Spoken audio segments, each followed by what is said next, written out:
नमस्कार मित्रांनो, मनोरंजन विश्वातून धक्कादायक वृत्त समोर येत असून एका प्रसिद्ध अभिनेत्रीचं वयाच्या 66व्या वर्षी निधन झालेलं आहे. अभिनेत्री कर्करोगासारख्या गंभीर आजाराशी लढा देत होती. पाहूया संपूर्ण बातमी. मनोरंजन विश्वातील लोकप्रिय अभिनेत्री सिस्टार्स, शेमलेस आणि the young and the restless fame ज्येष्ठ अभिनेत्री डी फ्रीमॅन यांचे निधन झालेले आहे. वयाच्या 66व्या वर्षी त्यांनी अखेरचा श्वास घेतला. गेल्या काही काळापासून त्या कर्करोगाशी लढत होत्या. अखेर कर्करोगाशी त्यांची झुंज संपलेली आहे.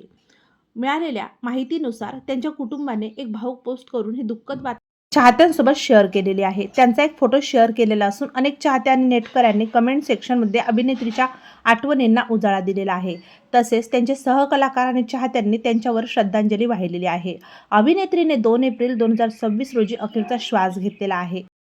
डी फ्रॅम यांचा जन्म 1959 साली लुझियाना येथे झालेला होता. हायस्कूलचे शिक्षण पूर्ण होताच त्या मरीन कॉर्प्समध्ये दाखल झाल्या. आपल्या लष्करी सेवा पूर्ण केल्यानंतर त्यांनी अभिनय क्षेत्रात पहिलं पाऊल ठेवलं होतं. त्यांनी सुरुवातीला रंगभूमीवर काम केलं आणि हळूहळू टीव्ही मालिका, चित्रपटाकडे वळल्या. गेल्या काही वर्षात त्यांनी अनेक सुपरहिट प्रोजेक्टमध्ये काम केलेले आहे. तेव्हा मित्रांनो, आपल्या तारांगण या मराठी यूट्यूब चॅनलतर्फे अभिनेत्री डी फ्रीमॅन यांना भावपूर्ण श्रद्धांजली.